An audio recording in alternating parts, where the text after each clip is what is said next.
Hello दोस्तों, तो आपका स्वागत है हमारे YouTube channel online study series पर। तो दोस्तों, इस वीडियो के अंदर हम आईईआरटी और पॉलिटेक्निक में केमिस्ट्री सब्जेक्ट से पूछे जाने वाले बहुत ही महत्वपूर्ण टॉपिक इलेक्ट्रोकेमिकल सीरीज के बारे में पढ़ेंगे। तो दोस्तों, पिछली वीडियो में हमने इलेक्ट्रोकेमिकल सीरीज के प्रॉपर्टी नंबर 1 के बारे में बहुत ही अच्छे से पढ़ा है।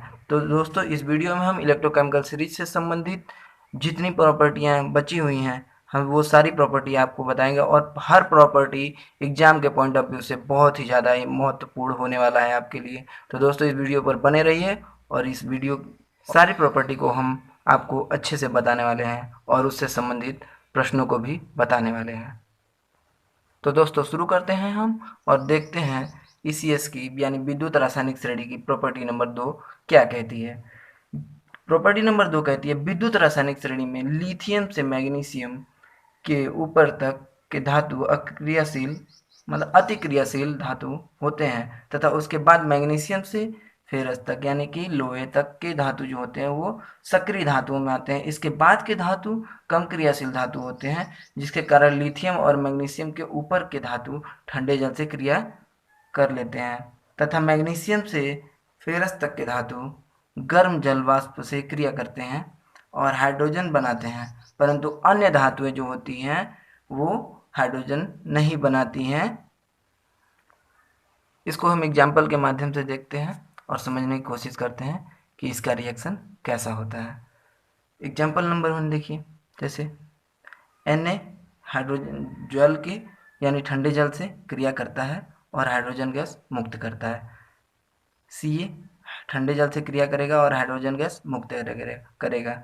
लेकिन जो लोहा होता है Fe वो जल से ठंडे जल से क्रिया न करके जल वाष्प से क्रिया करता है यानी वेपर से, और क्रिया करता है तब जाकर के हाइड्रोजन मुक्त करता है। तो इससे संबंधित पूछे जाने वाले एग्जाम में इस तरीके के क्वेश्चन पूछे जाते हैं। जैसे आपसे इस तरीके से क्वेश्चन पूछ सकता है।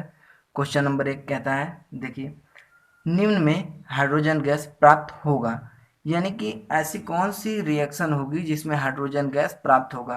तो दोस्तों, विद्युत रासायनिक श्रेणी जो हमने आपको बताया थी पहले वीडियो में, उस वीडियो पर जाइए और देखिए विद्युत रासायनिक श्रेणी क्या होती है। लेकिन फिलहाल हम आपके लिए विद्युत रासायनिक श्रेणी इस वीडियो में भी लेकर के आए हैं। तो देखिए, तो ये है आपके लिए विद्युत रासायनिक श्रेणी, धातुओं की विद्युत रासायनिक श्रेणी और नीचे अधातुओं की विद्युत रासायनिक श्रेणी है।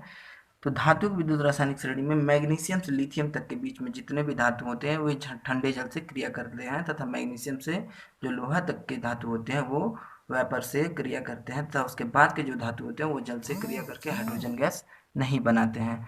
तो हम देखते हैं इस ऑप्शन में कौन कौन से ऐसे एलिमेंट हैं जो ठंडे जल से क्रिया करेंगे या फिर वेपर से क्रिया करके हाइड्रोजन गैस बनाएंगे अथवा नहीं बनाएंगे। तो इस प्रश्न में निकिल निकिल यानी NiAu और Pb ऐसे धातु हैं जो हाइड्रोजन के जो लोहे के बाद पाए जाते हैं। तो ये ठंडे जल से क्रिया नहीं करेंगे या फिर वेपर से भी क्रिया नहीं करेंगे। तो ऑप्शन नंबर तीसरा जो है वो कोल्ड जल से क्रिया करेगा। क्यों? क्योंकि वो लिथियम और मैग्नीशियम के बीच में है। तो ये ऑप्शन आपके लिए सही हो जाएगा। तो अगला क्वेश्चन देखते हैं हम और उसे समझने की कोशिश करते हैं। अगला क्वेश्चन क्या कहता है, निम्न में हाइड्रोजन गैस प्राप्त नहीं होगा, यानी कि ऐसी कौन सी रिएक्शन होगी जिसमें हाइड्रोजन गैस प्राप्त नहीं होगा। तो दोस्तों, आप इस ऑप्शन को देखिए और हमारी विद्युत रासायनिक श्रेणी में जो मैंने आपको अभी बताया है उसकी प्रॉपर्टी के बारे में, प्रॉपर्टी नंबर 2 के बारे में, तो देखने के बाद आपको ये समझ में आएगा कि जो लोहा होता है यानी वो वेपर से क्रिया करता है ना कि कोल्ड जल से। अगर वेपर से क्रिया करेगा तब हाइड्रोजन गैस मुक्त करेगा। तो आपसे क्वेश्चन में पूछा क्या जा रहा है कि वेपर मतलब निम्न में हाइड्रोजन गैस प्राप्त ना हो तो यह ऑप्शन नंबर तीसरा जो है ये आपके लिए सही हो जाएगा, क्योंकि लोहा जो होता है वो वेपर से क्रिया करता है। बाकी सारे ऑप्शन हाइड्रोजन गैस बनाएंगे। तो दोस्तों, चलिए हम अपनी अगली प्रॉपर्टी को प्रॉपर्टी नंबर 3 के बारे में देखते हैं। प्रॉपर्टी नंबर 3 क्या कहता है, विद्युत रासायनिक श्रेणी यानी ईसीएस में हाइड्रोजन के ऊपर पाए जाने वाले धातु तनु यानी डाइल्यूट H2SO4 से या फिर HCl से हाइड्रोक्लोरिक एसिड से क्रिया कर लेते हैं और हाइड्रोजन गैस का निर्माण करते हैं, जबकि हाइड्रोजन के नीचे के जितने भी धातु होते हैं वो हाइड्रोजन गैस का निर्माण नहीं करते हैं, क्योंकि हाइड्रोजन से वो कम क्रियाशील होते हैं। यानी ईसीएस में जो हाइड्रोजन होता है इसके बाद के जो भी धातु होते हैं वो डाइल्यूट H2SO4 और HCl से क्रिया नहीं करते हैं और हाइड्रोजन गैस मुक्त नहीं करते हैं। बाकी इससे ऊपर के जितने भी एलिमेंट होते हैं वो हाइड्रोजन से क्रिया करते हैं और वे डाइल्यूट H2SO4 और हाइड्रोक्लोरिक एसिड से क्रिया करते हैं और हाइड्रोजन गैस मुक्त करते हैं। एग्जाम्पल आप देख सकते हैं, जैसे ये सारे एलिमेंट जो होते हैं वो डाइल्यूट H2SO4 से क्रिया करेंगे और हाइड्रोजन गैस मुक्त करते हैं। लेकिन ऑप्शन नंबर तीसरा जो होता है वो देखिए, आपके ECS की जो श्रेणी होती है उसमें हाइड्रोजन के बाद कॉपर पाया जाता है और ये डाइल्यूट H2SO4 से क्रिया नहीं करेगा, अर्थात कोई भी प्रोडक्ट नहीं बनेगा। तो दोस्तों इसी के साथ में हम एक नोट भी देखते हैं। नोट क्या कह रहा है? नोट कहता है कि किसी धातु की क्रिया यानी कंसंट्रेटेड सांद्र H2SO4 और नाइट्रिक अम्ल से कराने पर यानी HNO3 से कराने पर हाइड्रोजन गैस नहीं बनेगा, क्योंकि ये ऑक्सीकारक होते हैं तथा ये स्वतः नवजात ऑक्सीजन में बदल जाते हैं। तो जैसे ये हमारा अगला रिएक्शन का एग्जाम्पल है, आप इस एग्जाम्पल से इस बात को समझ सकते हैं। हाई H2SO4 होता है, वो अगर कंसनट्रेटेड होता है तो वो नवजात ऑक्सीजन में टूट जाता है और वह नवजात ऑक्सीजन इस Zn से क्रिया करके ZNO का निर्माण कर लेता है और हाइड्रोजन गैस इस अभिक्रिया में मुक्त नहीं होती है। इस प्रॉपर्टी नंबर 3 से संबंधित क्वेश्चन पूछे जाने वाले क्वेश्चन के जो टाइप होते हैं वो आपको इस टाइप से सवाल आपसे पूछे जाते हैं कि निम्न में हाइड्रोजन गैस प्राप्त होगा। यानी कि देखिए, अब जितने भी कंसंट्रेटेड होते हैं H2SO4 वो किसी भी धातु से क्रिया नहीं करेंगे। तो इसी प्रकार HNO3 भी है, इससे भी क्रिया नहीं करेंगे क्योंकि ये प्रबल ऑक्सीकारक होता है। तो ऑप्शन नंबर दूसरा जो होता है वो आपका सही हो जाएगा। Zn क्या होता है, वो डाइल्यूट H2SO4 से क्रिया करेगा और हाइड्रोजन गैस मुक्त करेगा। अब दोस्तों चलते हैं हम अपने प्रॉपर्टी ECS की प्रॉपर्टी यानी विद्युत रासायनिक श्रेणी की प्रॉपर्टी नंबर 4 के बारे में। प्रॉपर्टी नंबर 4 क्या कहता है? विद्युत रासायनिक श्रेणी में ऊपर पाए जाने वाले जो भी धातु होते हैं वो अधिक क्रियाशील होते हैं तथा जब ये मुक्त अवस्था में होते हैं तो अपने से नीचे पाए जाने वाले धातु को उनके लवण से विस्थापित कर देते हैं। दोस्तों एक पॉइंट है, कॉपर डबल प्लस का जो रंग होता है वो नीला होता है। एग्जाम्पल आपका क्या कहता है? Zn क्या होता है? कॉपर यानी CuSO4 से क्रिया करेगा और ZnSO4 का निर्माण करेगा। तो दोस्तों यह अभिक्रिया क्यों होगी? क्योंकि इस अभी प्रॉपर्टी नंबर 4 क्या कहता है? जो भी ऊपर के भी एलिमेंट होते हैं वे अपने से नीचे के एलिमेंट के जो भी लवण होते हैं उनको वो विस्थापित कर देते हैं और उसके जगह पे खुद आ जाते हैं। तो Zn क्या होता है? वो ECS की श्रेणी में देखने पर वो कॉपर से ऊपर आता है। और एग्जाम्पल नंबर दूसरा क्या है? Ag होता है वो कॉपर से क्या होता है कि नीचे पाया जाता है। Ag होता है वो कॉपर से नीचे पाया जाता है, इसलिए वह भी उसको विस्थापित नहीं करेगा। तो इस स्थिति में क्या होगी? यह रिएक्शन नहीं होगा, यानी यह क्रिया संभव नहीं है। क्वेश्चन नंबर पे हम क्वेश्चन से डिस्कस करते हैं कि इस प्रश्न से आपको किस प्रकार से क्वेश्चन पूछा जाता है। तो AgNO3 का विलयन में कॉपर मिलाने पर विलयन का रंग नीला क्यों हो जाता है? क्योंकि यह रिएक्शन पॉसिबल है, इसलिए यह रिएक्शन होता है। कॉपर ECS श्रेणी में Ag से ऊपर होता है, इसलिए कॉपर Ag को विस्थापित कर देगा और कॉपर नाइट्रेट बनाएगा। कॉपर नाइट्रेट का फार्मूला होता है CuNO3 ट्वाइस। दोस्तों आपसे प्रश्न परीक्षाओं में इस तरीके से भी पूछे जाते हैं, जैसे आपसे पूछ सकता है कि क्या कारण होता है कि कॉपर सल्फेट को जिंक के बर्तन में नहीं रखा जाता है, या फिर ऐसा भी ये भी क्वेश्चन पूछ सकता है क्या कारण है कि AgNO3 को कॉपर या जिंक के बर्तन में नहीं रखा जाता है। तो दोस्तों इस दोनों प्रश्नों का जो आपको जवाब होगा वो जवाब यह है कि जिस बर्तन में रख रहे होते हैं वह बर्तन उस पदार्थ से अधिक क्रियाशील होता है, जिसके कारण वह उसे विस्थापित कर देता है। तो दोस्तों ये सारे प्रॉपर्टी आपके लिए बहुत ही इंपॉर्टेंट होते हैं। अगर इस प्रॉपर्टी के बारे में आप पढ़ लेते हैं तो इससे संबंधित जितने भी क्वेश्चन होते हैं आप सभी सॉल्व कर ले जाएंगे बहुत ही आसानी तरीके से। तो दोस्तों अब हम चलते हैं अपनी ECS की प्रॉपर्टी नंबर 5 के बारे में पढ़ते हैं। तो ECS की प्रॉपर्टी नंबर 5 क्या कहता है? ECS में ऊपर से नीचे आने पर अधात्विक लक्षण बढ़ता है, जिस कारण नीचे पाए जाने वाले अधातु होते हैं वो ज़्यादा क्रियाशील होते हैं और जब ये मुक्त अवस्था में होते हैं तो ऊपर के अधातुओं को उनके लवण से विस्थापित कर देते हैं। एग्जाम्पल आप अर्थात मतलब आप ये जो अधातुओं की श्रेणी होती है, यानी कि इस बार क्लीन फल, आपको ये ट्रिक मैंने पिछली वीडियो में बताया भी था और इस वीडियो में भी हर सारे एलिमेंट के नीचे उस ट्रिक का नाम लिखा हुआ है। तो अधातुओं की श्रेणी होती है वो, यानी कि ऊपर से नीचे जाने पर यानी कि इसकी क्रियाशीलता बढ़ते जाती है। तो यानी कि जो नीचे के जो भी धातु अधातु हैं वो ऊपर के अधातुओं से उनके लवण विस्थापित कर देंगे। तो एग्जाम्पल क्या कहता है, एग्जाम्पल KCl की ब्रोमीन से क्रिया कराने पर ये विस्थापित करता है या नहीं करता है। तो इसे आप देखिए, ब्रोमीन जो होता है क्लोरीन से कम क्रियाशील होता है, जिस कारण यह क्रिया संभव नहीं होगी। इसी प्रकार एग्जाम्पल नंबर दूसरा है, आप देख सकते हैं इसमें क्या कहता है कि Br sodium sorry iodine, Br iodine से अधिक क्रियाशील है, जिस कारण यह क्रिया संभव है।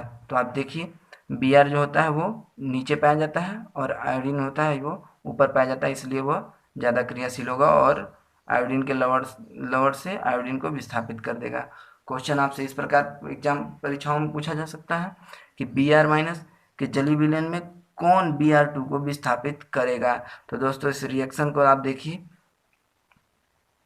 इस रिएक्शन से आपको समझ में आ जाएगा कि ऐसे कौन से होते हैं। तो यानी कि Br को विस्थापित जो भी करेगा वो ब्रोमीन के नीचे के ही अधातु उसको विस्थापित कर सकते हैं। तो विकल्प में आपको आप इस बार क्लीन फल के ट्रिक के सहायता से आप देख सकते हैं। तो ब्रोमीन के नीचे के जो भी धातु होते हैं वो क्लोरीन है, यानी रिएक्शन के हिसाब से ये वाला ऑप्शन आपके लिए सही हो जाएगा। अब दोस्तों आते हैं हम अपनी प्रॉपर्टी नंबर 5 के बारे में देखते हैं। प्रॉपर्टी नंबर 5 क्या कहता है, प्रॉपर्टी नंबर 5 कहता है कि ECS में ऊपर पाए जाने वाले धातु अधिक क्रियाशील होते हैं, जिस कारण इसके ऑक्साइड और कार्बोनेट अस्थायी होते हैं तथा सरलता पूर्वक अपघटित नहीं होते हैं, परंतु नीचे पाए जाने वाले जो भी धातु के ऑक्साइड और कार्बोनेट होते हैं वो अस्थायी होते हैं, यानी कि ये जल्दी विघटित हो जाते हैं, ब्रेक हो जाते हैं तथा गर्म करने पर सरलता से टूट जाते हैं या अपघटित हो जाते हैं। तो क्वेश्चन नंबर इस प्रॉपर्टी से आपसे इस प्रकार क्वेश्चन पूछ सकता है कि कुछ एलिमेंटों के नाम आपको दे देगा, वो या तो कार्बोनेट होगा या फिर ऑक्साइड वगैरह होंगे। तो उसमें आपको बढ़ते क्रम में या फिर घटते क्रम में उनके अस्थायित्व के रूप में सवाल पूछेगा। तो प्रॉपर्टी नंबर 5 जो कहता है तो ECS श्रेणी हम आपके सामने लेकर के आ रहे हैं और इस ECS श्रेणी के हिसाब से हम इसको प्रश्न का उत्तर ढूंढेंगे। स्थायित्व का मतलब बढ़ता क्रम, मतलब पहला जो होगा वो कम क्रियाशील होगा, फिर उसके बाद का जो होगा वो ज़्यादा क्रियाशील होगा। तो ज़्यादा क्रियाशील कौन से होते हैं, ECS श्रेणी में जो भी ऊपर के धातु होते हैं उनके ऑक्साइड और कार्बोनेट जो होते हैं वो ज़्यादा अस्थायी होते हैं। तो जो भी ऊपर के भी धातु होंगे वो उनकी नंबरिंग पीछे होगी और जो पीछे के धातु होंगे जो जल्दी अपघटित हो जाते हैं वो आगे होंगे। तो ECS श्रेणी में हम देखते हैं कि Ag पहले होगा इसमें, उसके बाद कॉपर होगा, उसके बाद जिंक होगा, उसके बाद सोडियम होगा, उसके बाद कार्बोनेट होगा। तो दोस्तों इस ECS श्रेणी की सहायता से यदि आप इसे अच्छे से याद कर लेते हैं तो आप इस प्रश्न को हल कर ले जाएंगे। तो इसके हिसाब से आपका ऑप्शन नंबर तीसरा बिल्कुल सही हो जाएगा। दोस्तों इस ECS श्रेणी को याद करने का आपको हमने ट्रिक बताया था, वो ट्रिक इस तरीके से आप पढ़िएगा उसको। लिखवा सर्कस सोडियम और मंगल अली मंजन कर लोहा को बाल्टी से निकाल कर टीन और लेड बनाते हैं।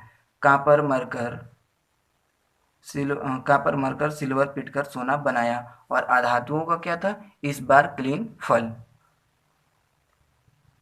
तो दोस्तों चलते हैं हम अपनी अगली प्रॉपर्टी पर। अगली प्रॉपर्टी हमारी क्या कहती है, अगली प्रॉपर्टी कहती है यदि अपचयन विभव E0, इसको E0 से डिनोट करते हैं, होता है तो अपचयन विभव जो होता है वो डायरेक्टली प्रोपोर्शनल ऑक्सीकारक होता है। यानी ECS में ऊपर से नीचे आने पर अब ऑक्सीकरण क्षमता बढ़ता है लेकिन अपचयन क्षमता भी बढ़ता है, अपचयन विभव बढ़ता है, ऑक्सीकरण क्षमता भी बढ़ता है, लेकिन अपचयन जो क्षमता होती है वो घटती है। तो ECS में ऊपर से नीचे आने पर अपचयन विभव बढ़ता है, जिस कारण ऑक्सीकरण क्षमता बढ़ेगी और अपचयन क्षमता घटेगी। तो क्वेश्चन इससे आपसे इस तरीके से पूछता है परीक्षाओं में कि क्वेश्चन नंबर 1 पूछ रहा है निम्न में प्रबल अपचायक होगा। तो दोस्तों इस श्रेणी में हम देखेंगे, इस श्रेणी में जो भी ये प्रश्न क्या कहता है, अपचायक ना कि अपचयन विभव। तो यानी जिसका भी अपचयन क्षमता ज़्यादा होगी उसकी अपचयन विभव कम होगा। तो अपचयन क्षमता ये पूछ रहा है, तो अपचयन क्षमता ईसीएस में ऊपर वाले जो भी एलिमेंट होते हैं, धातु होते हैं, उनकी अपचयन क्षमता ज़्यादा होती है और नीचे के धातु की अपचयन क्षमता कम होती है। तो ईसीएस श्रेणी में यदि आप देखेंगे, ईसीएस श्रेणी में तो जो भी जिंक होता है वो आपका इसमें बाकी एलिमेंटों से ऊपर पाया जाता है। तो इस हिसाब से यह ऑप्शन आपके लिए सही हो जाएगा। और चौथा ऑप्शन कहता है, चौथा ऑप्शन भी दोस्तों, चौथा क्वेश्चन भी यानी नेक्स्ट क्वेश्चन जो है दूसरा वाला हमारा, ये आपके लिए ये भी इम्पोर्टेंट है। तो इस क्वेश्चन में ये क्या कहता है कि चार तत्व ABCD का मानक अपचयन विभव क्रमशः -2.09 + 1.50 -0.74 तथा 34 वोल्ट है। इसमें सर्वाधिक अपचायक है।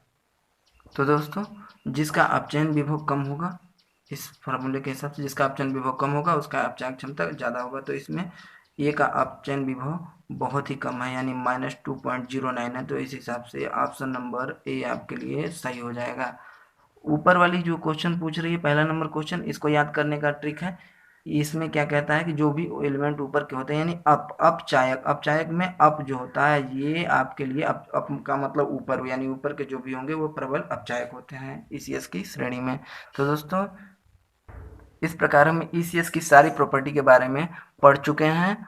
यदि यह वीडियो आपको पसंद आया हो तो इस वीडियो को लाइक करिए और केमिस्ट्री से संबंधित इम्पोर्टेंट क्वेश्चन के बारे में जानने के लिए आप हमारे इस चैनल को सब्सक्राइब कर लीजिए, जिससे आप और बेल आइकन में ऑल के ऑप्शन को टिक कर दीजिए, जिससे हमारी नेक्स्ट वीडियो जो भी आने वाली होगी वो उसका नोटिफिकेशन आपको तुरंत मिल जाएगा। तो थैंक यू दोस्तों।